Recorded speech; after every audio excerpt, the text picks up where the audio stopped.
No Marshall. No Marshall. You can start whenever. And tell us when we're live. Okay. All right. Marshall, you look really young tonight. Recording in progress. All right, I'll start the regular January Board of Trustees meeting for the Mendocino Unified School District. We have nothing to report out of closed session. Aaron, would you call the roll, please? Student trustee Oatney. Here. Trustee Martin. Here. Trustee Griffin. Here. Trustee Young. Here. Recording in progress. Here. Trustee Schaefer. Present. First item is approving the agenda. We have some things to take off the agenda. Let me pull it up on my thing here. Item 5.3.7 and 5.3.8 we're taking off, and I think we're also taking off, is it 5.5 or 5.8? Let's see. 5.5. 5.5 we're taking off. Okay. So would someone make a motion with those changes? I will so move. Is there a second? I'll second. Thank you. Aaron, would you please call the roll? Student trustee Oatney. Yes. Trustee Morton. Yes. Trustee Griffin. Yes. Trustee Young. Yes. Trustee Boyd. Yes. Trustee Schaefer. Yes. So now we have a motion to approve the amended consent agenda. I will so move. I'll second. Moved and seconded. Would you please call the roll, Aaron? Student trustee Oatney. Yes. Trustee Martin. Yes. Trustee Griffin. Yes. Trustee Young. Yes. Trustee Boyd. Yes. Trustee Schaefer. Yes.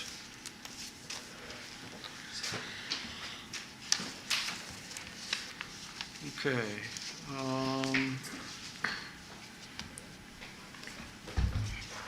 Next, we move on to reports. So Max, are you ready for your report? Yeah, for sure. Thanks.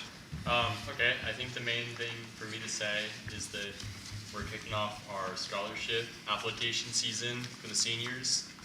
And right now that's a lot of the local scholarships and the community foundation scholarships. So all of that has kind of been starting now that most college application deadlines are through. And I just want to say that the few meetings we've had have been good with our class, and I'm looking forward to seeing how all that turns out. Good. Any questions for Max? No? Okay. Kim, I think you're rotated on this week.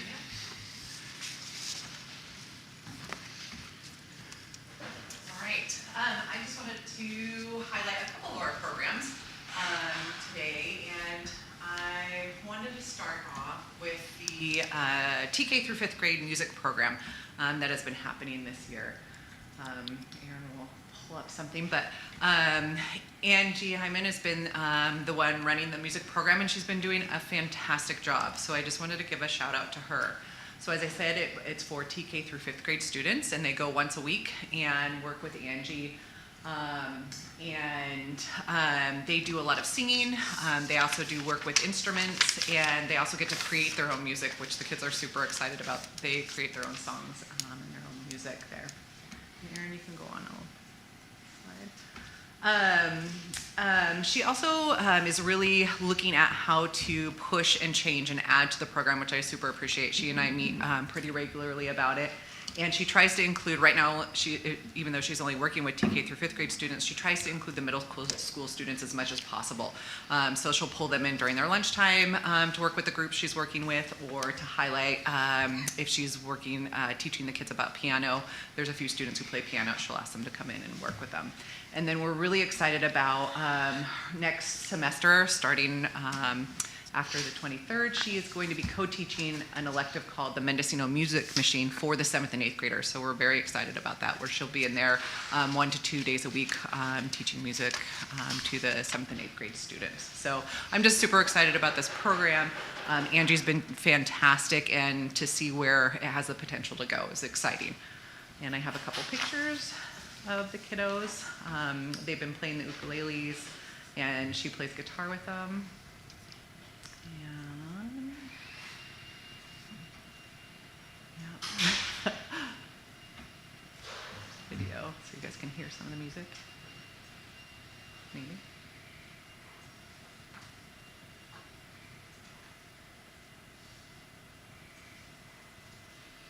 It would have been great if you could hear it. It doesn't play through your thing. Okay. But she often has them, you'll see them with little percussion instruments there, and she also often has them playing along with it. But it, you can go on. And then she is here working with them on keyboards. And we do have a class set of electronic keyboards at the K8, and so she's working to transition them into those next semester also. But it's just been fantastic. The other program that I want to highlight is the K8 special ed program.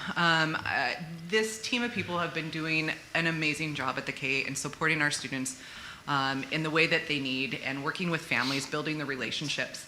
Seneca Sluice is the TK through 5th grade special ed teacher. She's new to us, returning to us this year, and I highlighted her earlier in the year. Josh Potter, you all know, he's the 6th through 8th grade special education teacher.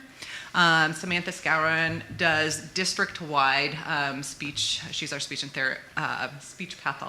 language pathologist. And then Cecilia Jimenez, who's our district social worker, she does the IEP counseling for students. Enough cannot be said about this group of people. They really have come together as a team. We meet weekly to discuss special ed policies and practices and discuss specific students and programs. And I really am honored to be able to work with these people. They're doing an amazing job, and it just shows with our students. Is our number of special ed students staying about the same, or is it changing? We are increasing. We'll get to that Okay. a little bit.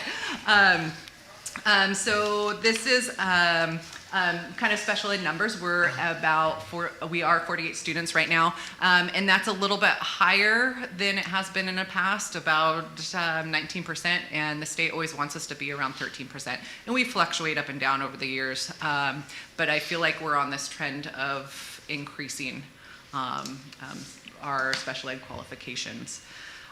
So for those of you who don't know, there are 13 categories that a student can qualify for special ed services under.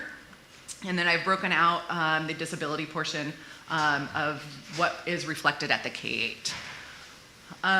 One of the things that I really want you guys and everyone to understand is that in a lot of big districts, there are special programs that are dedicated for students with autism or for students who have emotional disabilities. Our teachers work with students that have a variety of disabilities and a variety of needs, from moderate to pretty extensive needs support. And that is a very challenging thing to do, that you have students who want to come in and get help with writing, and then you have students who need constant one-to-one support or are working on being safe at school. So again, it is a huge job, and they are doing really amazingly at it. So, and then finally, I have just a couple upcoming things that are happening for us. If you want to go to the next slide. We are entering a new math adoption cycle with the state, and so we are going to form a committee to evaluate our math program. And then also the county is offering toolkit sessions for districts to come and participate in their toolkit sessions. They look at they help teams determine how to evaluate programs, what are you looking for, who should be on your committee, and then also looking at timelines, so we're gonna be jumping into that. Overall, it's a busy time of year. We are coming up at the end of our semester on the 23rd, so teachers are working to assess students, create report cards. We have our mid-year universal screenings for TK through 5th grade students, and then the writing assessment for our whole school. And then we're also looking forward to our board workshop with you guys coming up. We had a staff meeting recently where we were able to review questions that were given to us, and they've generated some questions for you guys that I'm going to email out to you hopefully by the end of the week. And just really looking forward to having you guys interact with the school staff a little bit more. I'm looking forward to that part. So thank you. And if you have any questions, I'm happy to answer. Any questions? Thanks, Kim. All right, thanks. Thanks, Kim. Jason? Well, I don't have too much. I feel like we just met a couple weeks ago.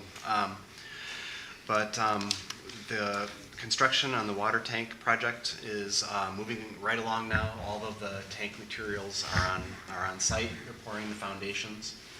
And I talked to Matt today. He says there's a little bit of renewed hope that we might be able to finish on time. But he's also working with Senator McGuire on some possible modifications to our agreement that might extend our funding. They did take over half of our parent parking lot at the K8, which has caused some headaches, but they've been good to work with. Kim redrew the parking lot configuration and who parks where, and so hopefully we have that figured out. And we'll talk about it in a second, but it looks like the solar project is kicking off on January 20th. So, How many, I mean, is it all workers' parking that you are dealing with, or is it sometimes, No. is it their equipment no, it's all their equipment. That's where they're staging their materials. They didn't have as anywhere opposed to else. the maintenance yard? Yeah, we can't put them in the maintenance yard because of the requirements on the sensitive land up there. Uh-huh. Okay. So, and then just Kim brought up special ed. I just want to thank Kim for stepping up this year and leading our special ed teacher meetings. We've had 2 this year. We're trying to have quarterly meetings to check in and just talk about best practices and what's working, what isn't. And then Kim is also attending the steering committee meetings at the county level, so she brings back relevant information to staff. So it's been extremely helpful. Thank you. Okay. Any questions for Jason? Josh, are you here to speak on behalf of MTA?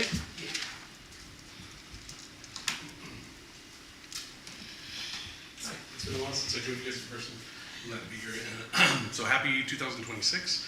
Coming back to exciting times. I'm feeling positive despite crazy stuff going on just these first couple of weeks. But yeah, I just thank you, Kim. I wasn't expecting that from the special ed, and the same thing, Jason, that we have a really good thing going here despite things, what feels like the scale tipping way against us. I mean, it's really incredible to work with an admin and coworkers, and then also just board superintendent, because I read a lot of awful things in my teacher things online when I'm reading things that people are sharing stuff. And so I just really want to acknowledge the different people that really make this stuff work, because it really is important. One of the notes I made was, just Emily. Today I had one of my students write about, her experience as a first-time basketball player and coming onto that team, and it was somebody I wasn't sure was going to work with, and it was just a really, really special thing. And that student also has a writing goal and writes about it, always the post-game stuff, whether, what happened in the game, how she fell, how many times, things, you taken, and then the trip home and the gossip and all that good stuff. It's just brilliant to see that. Wind Spirit 2, I saw, lit up when I saw you at the Oaxaca trip. You were on the initial trip that my daughter took when she was a freshman, is going to go this year as a senior, and so just these amazing opportunities, and then it goes right back to Carolyn and ProFape for putting this stuff together. We have our teachers that just put this phenomenal amount of effort into making this stuff happen. Carolyn had even just found funding just to drop our monthly or next 2 monthly prices down by $50 each one, and it was just like the sigh of relief of like, the things that teachers are doing to make this stuff happen. So just really appreciate that and want to acknowledge that. I also want to show a gratitude to those high school teachers that are putting that, because there's so many opportunities that are happening, and I keep thinking about what it means to take students overseas, what it makes them, even to Oregon, or having a whole week here with just even if it's 2 kids, and making that accessible. So I appreciate that. The prep that goes into it and the fundraising is amazing to me.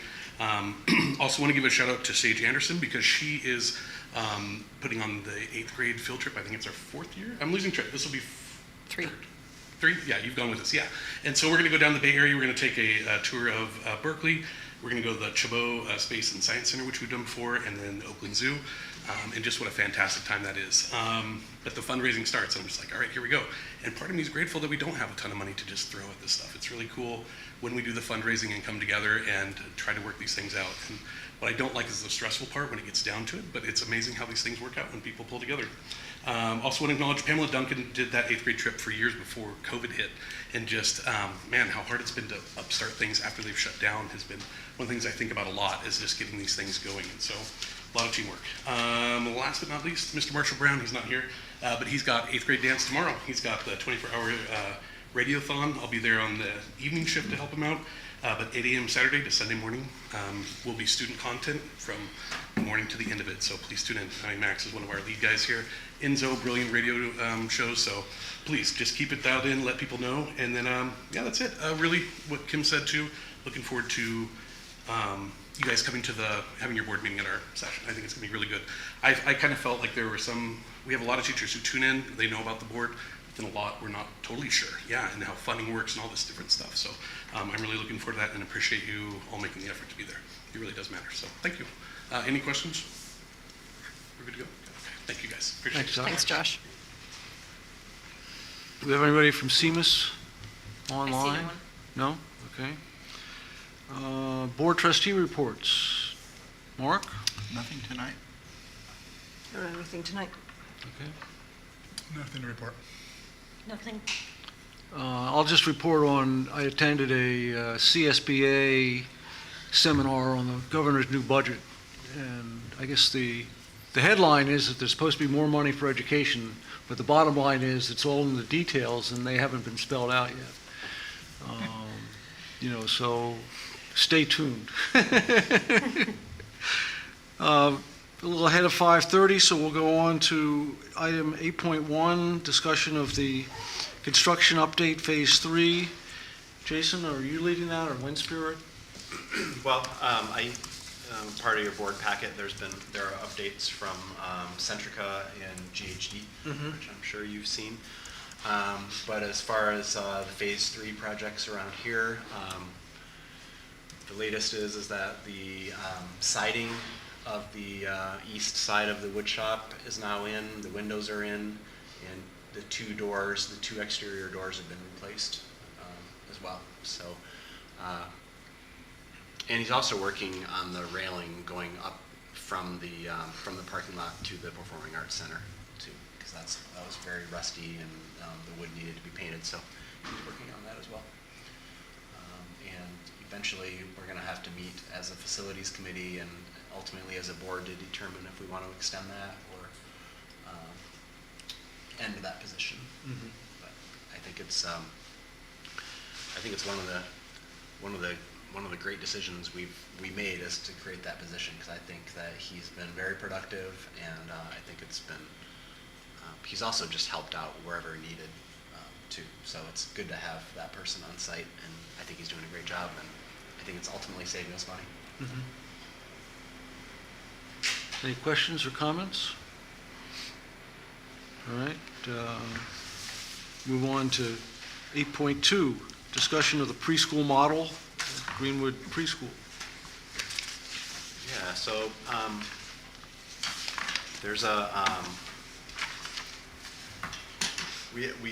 looks like we have a possibility of going to a full day model at Greenwood Preschool. We currently have 4 students there. And we need to make this decision rather soon, and so it's difficult because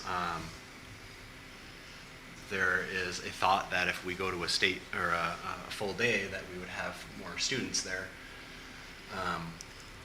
Like people would drive from further away to come to a full day model, but we don't have those students, and so like I said, a decision does need to be made by January here. So I think I already let you know this at the last meeting, but the increased cost of staffing for an 8-hour day would be $72,000. Increased revenue if we retained the 4 students that we have would be $15,000, so it would be a $57,000 hit to the budget. If we have 5 students, it would be about $19,000.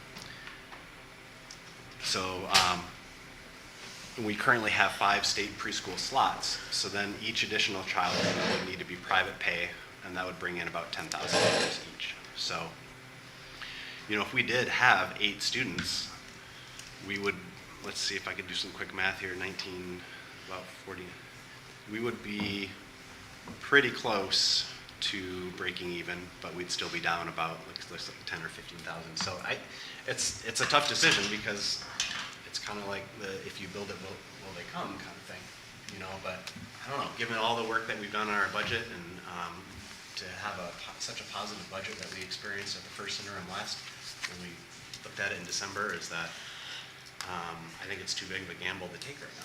That's my opinion, but I'm sure you have thoughts, and I know that we have Jessica here and a parent here that would probably have input. Does any board member want to speak before we ask our visitors to address us?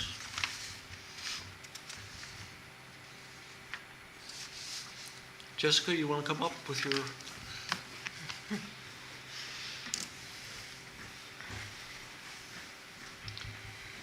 You can lower that. Let's see. I think Oh, you just kind of tilt it down. You can just tilt it down. or tilt it down, that works. I think my biggest thought about this is I've lost a lot of students with our septic, and because we can't keep a continuity of staff. They're not getting benefits, it doesn't behoove them to stay there. So we've had a lot of staff since I've been there. I think I'm the longest running person. And with everybody going with TK and a lot of full day models, that leaves me serving 2- and 3-year-olds at part-time. For 2-year-olds, I have to have a 4-to-1 ratio, which is gonna bring up the cost. That's the reason why nobody does toddlers. And I'm gonna have to have people who are qualified to do that. I can't get anybody in the building who has ECE units.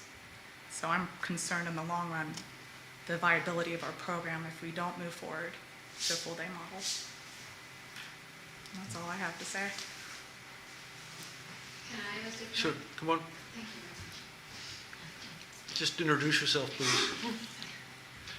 Hi there, I'm Georgia Sexton. I'm one of the parents. I'm the parent representative for our current day 4 standing for. Speak up a little bit. Can you hear me now? Is that better? Yep. Okay.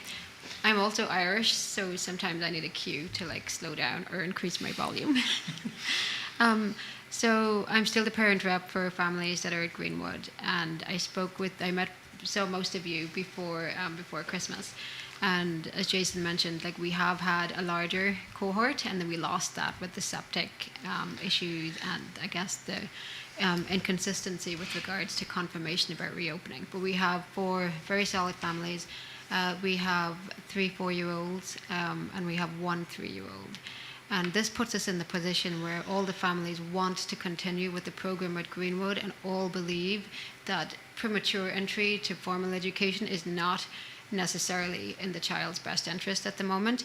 And on the coast, having 4 hours like childcare leaves us with the option of not being able to attend or exploring 50-minute commutes, for example, and not serving our communities. And we feel as a family group that there's a huge missed opportunity for more students to be coming through and retaining our staff. We have a wonderful new staff member, and we would all commit to staying if the program increased to full-time. That's a guarantee of like 4 going forward into next year with increasing that. So I'm advocating for that. I also am very familiar with child development with regards to the European models, and that there is not a push for prematurely forcing children into a TK situation, whereas these kids here could actually be supported up until the age of 6. And so we're advocating and really hoping that a full-time model will allow us to achieve that. I don't know if you have any other questions on behalf of the families. We have a bilingual mix, so I'm obviously accounting for different cultures within our group as well. Any questions? Do you have any sense of how many families would be interested? This is the hard part, I think, for us. The whole thing is, at the moment, there's not a full-time option. And so when you suddenly start talking about that children can be facilitated, potentially from 8 to 3, your entire world changes and people are suddenly interested. And that's not available. So, I mean, for me to suddenly be like, you know, I think that there is a huge catchment of families who are not accessing childcare at the moment, purely because there isn't a means to have them supported. Where do they live? Where do they live? Homeschooling options. So there's some, and there are people who would be really interested in joining if families could work. So a lot of the arrangements are based around that families' working needs can't be supported. So I think that's a huge missed opportunity. We're traveling from Point Arena to attend because of the caliber of the program. And so Greenwood offers a caliber that's different to what's on offer. The only other full-time program, correct me if I'm wrong on this, is the Forager School down in Gualala. And then the other program is Philo. Philo. So you're looking at, that's the triangle, the trajectory of travel that people are exploring. And so, yeah, all I can say, so I can say I have every confidence that the numbers would increase with the right messaging and the right outreach to capture those people who could be supported and have their children facilitated at Greenwood.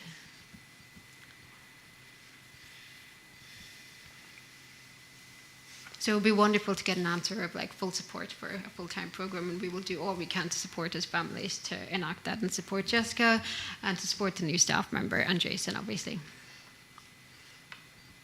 Thank you. Thank you. Any other comments from board members? I just feel like either it's got to be that we gamble and start the program, and I would not vote for it unless there was some really clear advertising going out and trying to find people, because it can't be a year-by-year thing. It's got to be solid enough to keep going. And it's either we do it that way or we hold off a year and really have people, go out and recruit for next year. One way or the other, it seems like we need the information about, more solid information about attendees. So can I just add to that? I think Would you mind coming up here, because people who are online will not hear what you say. I think the advertising is absolutely key. I think you're working in remote communities, and your avenues of how you channel that has to be very creative to reach to capture people and to get. And I think just you added about the the gamble. The gamble at the moment is the inconsistency. So the consistency and confirming that a full-time program can be on offer guarantees. I mean, I can just say this from my own experience with team leading, that your staff retention goes up. And so Kristen mentioned at the last meeting, this is not something unique to Greenwood, this is something unique to early childhood education.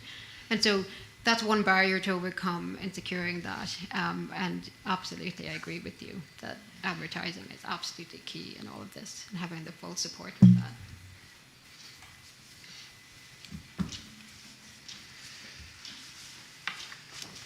Anybody else want to add in?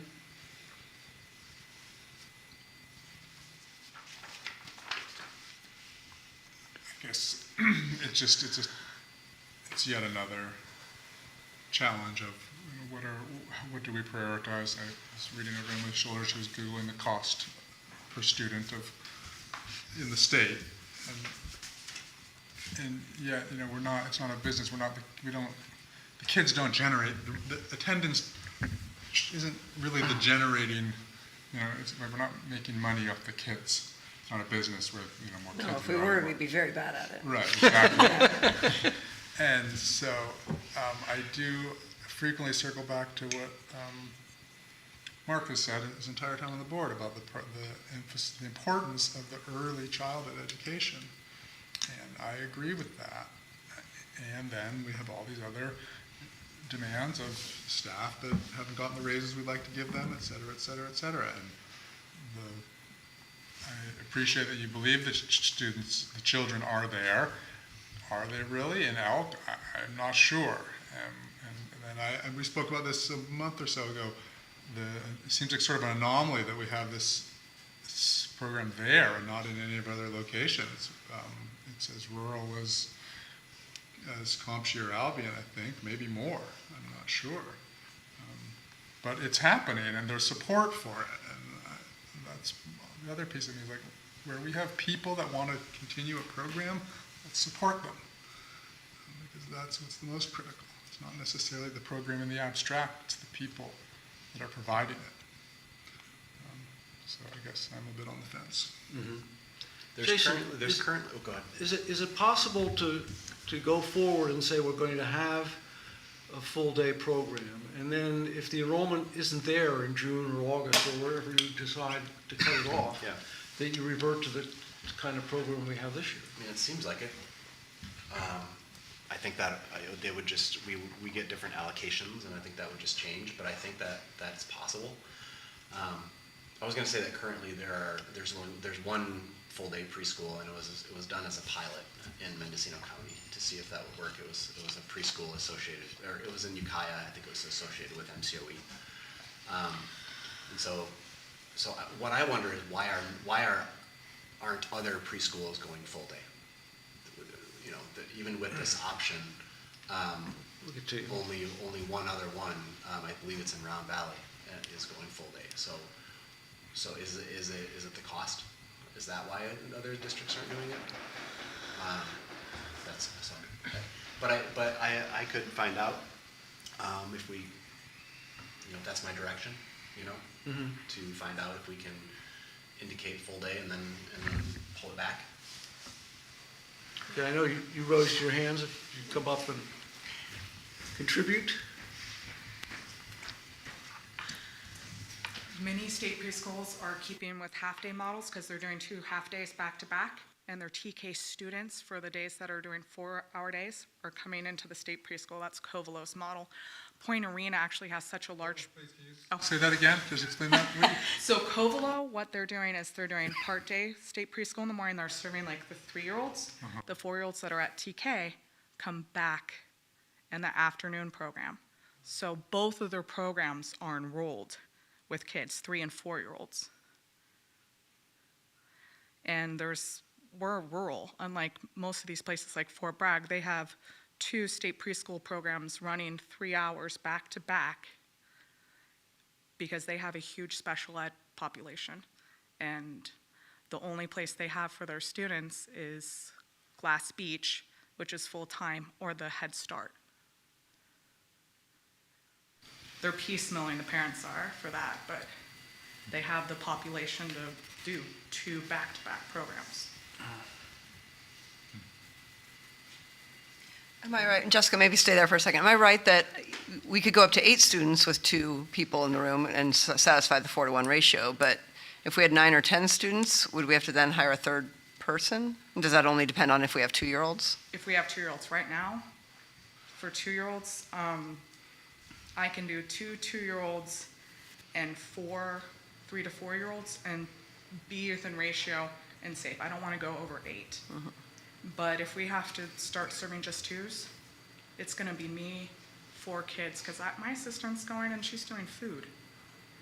And then we'd have to hire a third person if we went over 5 to fill our allocation. That's the reason why nobody has a 2-year-old model. You can look it up. Like, it's a crisis in this country that we don't have infant toddler care. It requires different certification and bringing everything down. My program, little. I have to bring it down lower. It gets really tricky and expensive to do 2s. And right now there are 3 4-year-olds at Greenwood? I believe, yeah, 3 4-year-olds. And we know 1 coming in next year, there'll be a 2. But they're all aging out if they decide to go to Manchester for full day. Right, so they're eligible for TK as 4-year-olds. Yep.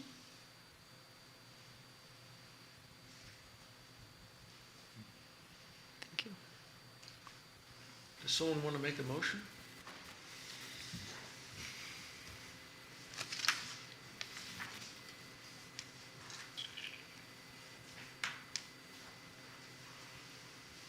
I think for me, as much as I would like to support it, the numbers just don't add up for me.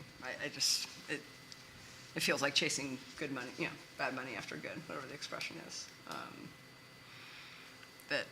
We're already operating the program at a loss and contributing to it, and it's not what we do. We're a TK through 12 school district.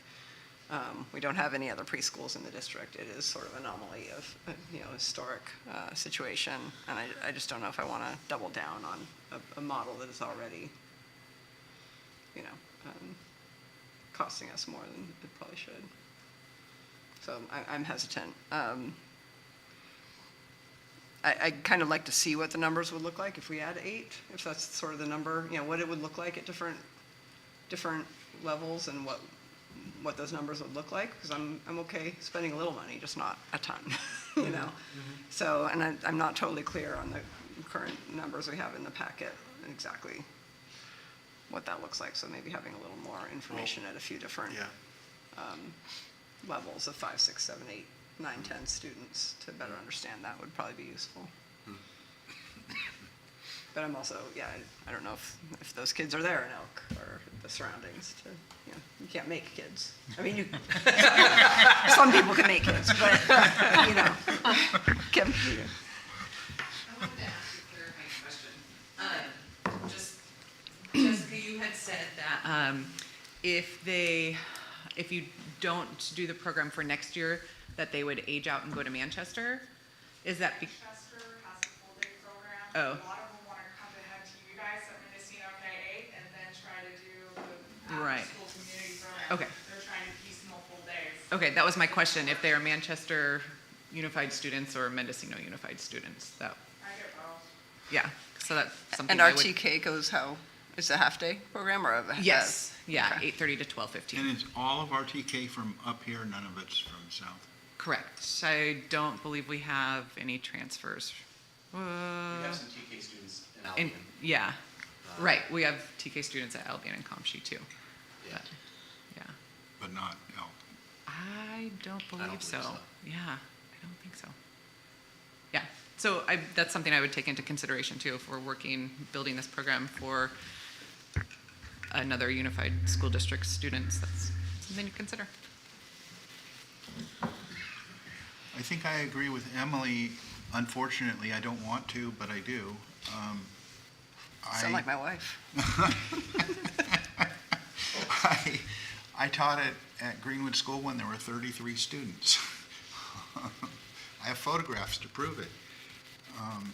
I would really like it to work, but it seems to me that we need more data. We need more people on a list somewhere to make it work. It's too precarious. But is there a cost for us, Jason, to say that we're going to build a full-day program, and then if the enrollment doesn't exist to support it, pull back? Yeah, that I don't know. I mean, it doesn't seem like it would. I mean, the county's allocations that we receive for the preschool program would just change. So we may just then get less money, which is fine because then we'll be spending less money. So I do have, I just was trying to get a hold of her and it's just going to say, what is the latest date we can tell you? I had always heard January. Well, but we can say, Sure, I understand your question. I understand your question, but. So, I mean, I'm prepared to certainly wait another month and to get some of these answers, because I think that, I would like to see a bigger, better program in Elk. I think that to me is a viable location for what we're doing. But I agree with Emily and Mark that I don't want to have an increased loss, an increased reliance on the general fund. It seems to me like we could make this decision all the way up to really the end of the school year. I don't know. Well, that's why. But I wonder why I was told that. Okay. I guess that's the question. Why was I told, you need to let me know by January? Yeah. So, it's January. I think my proposal, I don't think it's a motion, is to have you come back next month with a little bit more clarity on sort of what the numbers would break out at different numbers of students. Sure. And then also the timing on it, understanding that better. Okay. So we have a Make it little more information, detailed. so that we can say, so then we are in more of a position to say, okay, we can promise to do a full day of preschool if we hit, I don't know if it's 8 students or if it's some other number. But I think we'd be in a better position to make that decision. So is there an agreement then to table it to next month? Yeah. Sounds good to me.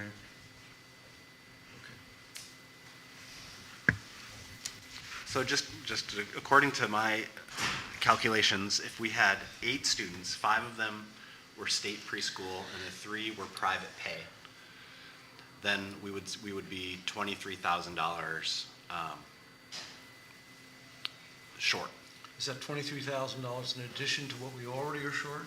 Yeah. Or is that, Although we would get a little more money from the county if we went full day too. So so that's what you need to add we in? would Yeah, get we about I think 15,000. So then I think we were adding. So if we had a full day program, it would be about a $10,000 difference, just off the top of my head, that we'd be paying more. That's But I can bring in significantly more detail. different. What is it, 70 something? I can put that in writing and get. Yeah, maybe with columns for different Yeah. numbers of students or something. That'd be great, thanks. Okay, we'll move on to 8.3. Michael, did you ever do 7? Parent You're right, community? Jason just reminded me. Is there anybody in the audience who's here for parent community comment for items not on the agenda tonight?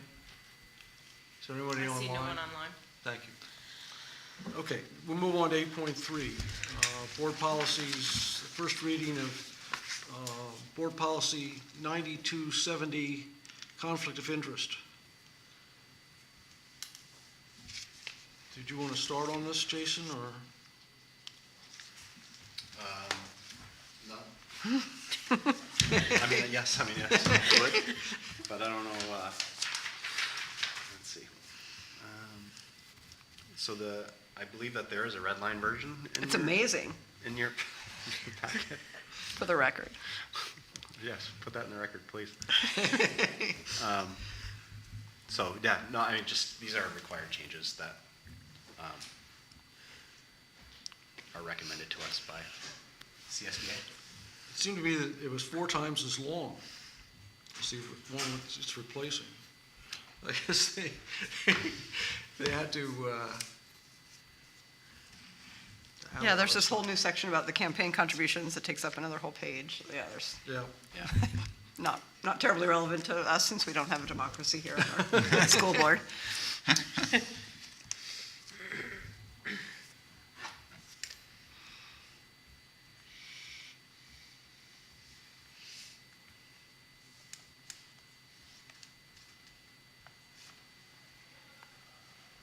Yeah, it seems to me like mostly just required changes that don't really change the substance. All right. If we pass it as a first reading, it'll go on the consent agenda next time. So, someone want to make a motion? I'll move to approve it as a first reading. Second. Aaron, would you please call the roll? Student trustee Oatney, Yes. trustee Morton, Yes. trustee Griffin, Yes. trustee Ohm, Yes. trustee Floyd, Yes. trustee Schaefer, Yes. And then 8.4 is board policies, administrative regulation 3311 about bidding. Is this about process or minimum? Really, all it is the threshold for the bids. So every year it changes, and a couple of years ago, we, instead of changing the number every year, we changed the language to say the bid threshold as set forth by the superintendent of public instruction. So it was Meg's thought that we should, and Aaron's thought, I guess, and my thought, that when we have a new business manager, we should probably just spell it out in the document and bring it forth every year, so it's forefront on our minds of what that number is, rather than having to look it up, that we actually go through the process of just changing the number. Oh, okay. I don't know. I mean, So what is it it's this year? 119,100. 109, and this is for non-construction projects. That's what we authorize the superintendent to sign for on his own without prior board approval. Essentially, but I think it really also means that once the project hits that number, we actually need to do the competitive bid process. Right. You know, the blind bids and put out an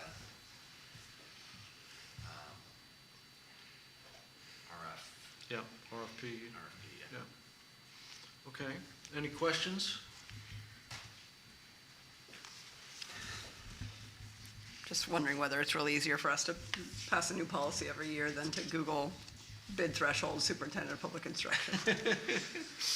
Yeah, I mean, We have to put it on 3 different agendas, right? Ask why we're doing this, and I think that's why we went that way, you Yeah. know, to get away from, well, feel free to vote it down. I mean, we can leave it as is. is that your motion, Emily? I do feel free, don't worry. Yeah, I don't see any need to change what we did previously. I think, yeah, I think So your motion is to leave the eliminate the current policy. change, keep our existing policy and not, That just tells you to go look it up. Right. Yeah. Not to put her on the spot, but Meg, did you have any thoughts on why we're changing this? You could say no too. I mean, I don't know if you want to weigh in. So I think that if we end up with a business manager that doesn't have experience, what will the new business manager be trained to go look at? They'll be trained to go look at the board policy. If they're new and they don't really understand what some of this language is, who at the district is going to help them figure out the language? Is just kind of what I'm thinking. So I'm kind of thinking the more information we could put out there for your new business manager, the better for your business manager. But if that's not important, I mean, if you don't want to do that, that's fine. This is just my opinion. I do think if we get a business manager with no experience, this job is hard.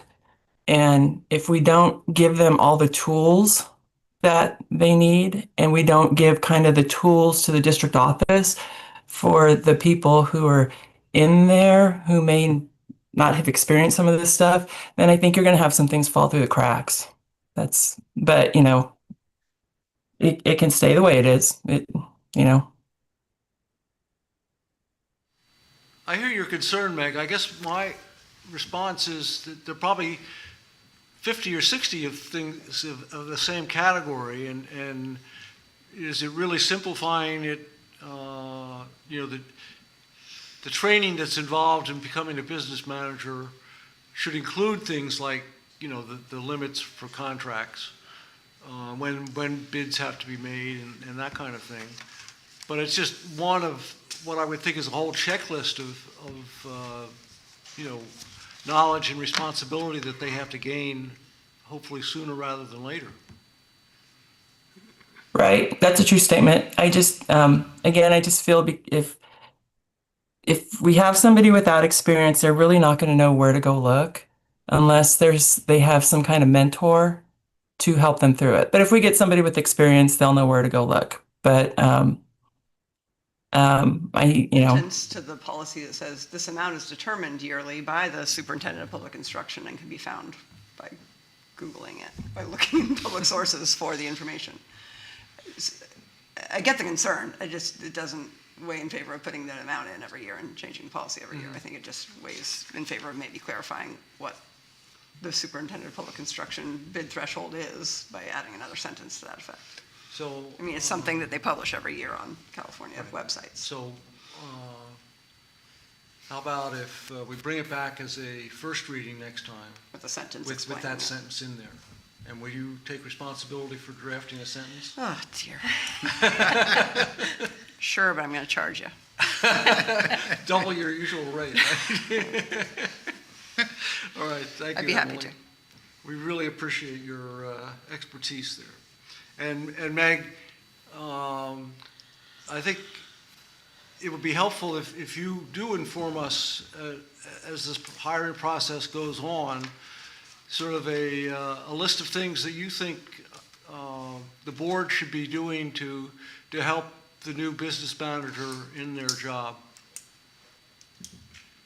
Okay. Along those lines, we do have interviews set up, so I could have said this during my report, but next Thursday, we are interviewing 3 candidates. Oh, good.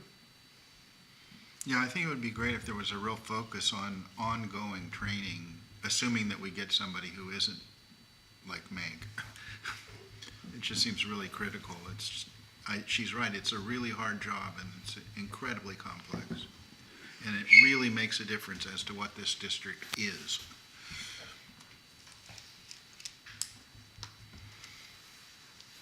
Okay. Any things we want to add to our to-do list before we adjourn? Training for the new business manager. All right, now remember we have two special meetings between now and our next regular meeting. We have our meeting with the KAKX staff, I think that's the 21st? 28th. 28th. And then we have, our annual evaluation meeting with the superintendent first week in February. So the 28th will be 1 o'clock to 2:30. That agenda is going to come out soon.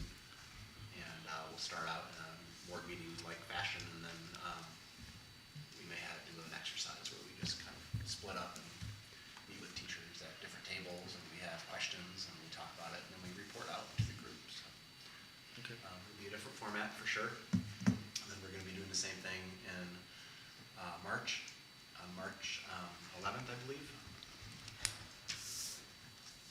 Sure, that's right. Same time, 1 o'clock. So probably no lunch. Eat beforehand. Yes. Yep, okay. I think that's right. Is anybody else looking at that? Is it Wednesday, March 11th? Yes. Okay. And there's a board meeting on the 12th also. Yeah. So we're going to be seeing a lot of each other for the next couple months. All right, I think we're adjourned. Thank you all. Thank you.